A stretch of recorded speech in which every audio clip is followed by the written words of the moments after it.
जय जगन्नाथ। आपण 27 जून 2025 जगन्नाथ रथयात्रा समय घटिथिबार घटना विषय पचारि तेज सूचना अनुजाई थर रथयात्रा विलंब होबार अनेक कारण सामना को आसी। अत्यधिक भीड़ एवं भीड़ परिचालन रे समस्या। एही वर्ष भक्तों संख्या साधारण अपेक्षा 1.5 गुण अधिक थिला, जहाँफल भीड़ नियंत्रण करने कष्टकर हो पड़ुला। ग्रांड रोड रे रथर टाणिबा समय अत्यधिक भीड़ जोगु दला चकटा भली परिस्थिति सृष्टि होइतिला। शह शह भक्त आहत होइतिले। गरम एवं आर्द्रता। ओडिशा रे वर्तमान प्रबल गरम एवं आर्द्रता अनुभूत होउछि, जहाँफल अनेक भक्त अचेत होइगले एवं सेमानक स्वास्थ्य अवस्था खराब होइगला।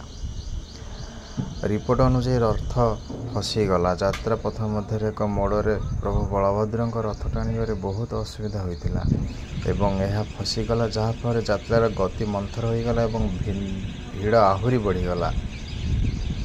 ओडिशार पूर्वतन मुख्यमंत्री तथा विरोधी दलर नेता पूर्वतन मुख्यमंत्री नवीन पट्टनायक चिंता। ओडिशार पूर्वतन मुख्यमंत्री नवीन पट्टनायक रथयात्रा विलंब होगा नहीं चिंता प्रकाश कर विशृंखला जो शह शह लोक आहत होती। समस्त कारण जो रथयात्रा किसी समय विलंबित होता एवं पुनर्बार व्यवस्था करने को समय लगी। तथापि पर यात्रा पुनर्बार आरंभ होता। कहीं कहते आदानी ग्रुपर मालिक गौतम आदानी ही विलंब होता। जदि से जड़े शिल्पपति रथ कौन अटका जाइथिला।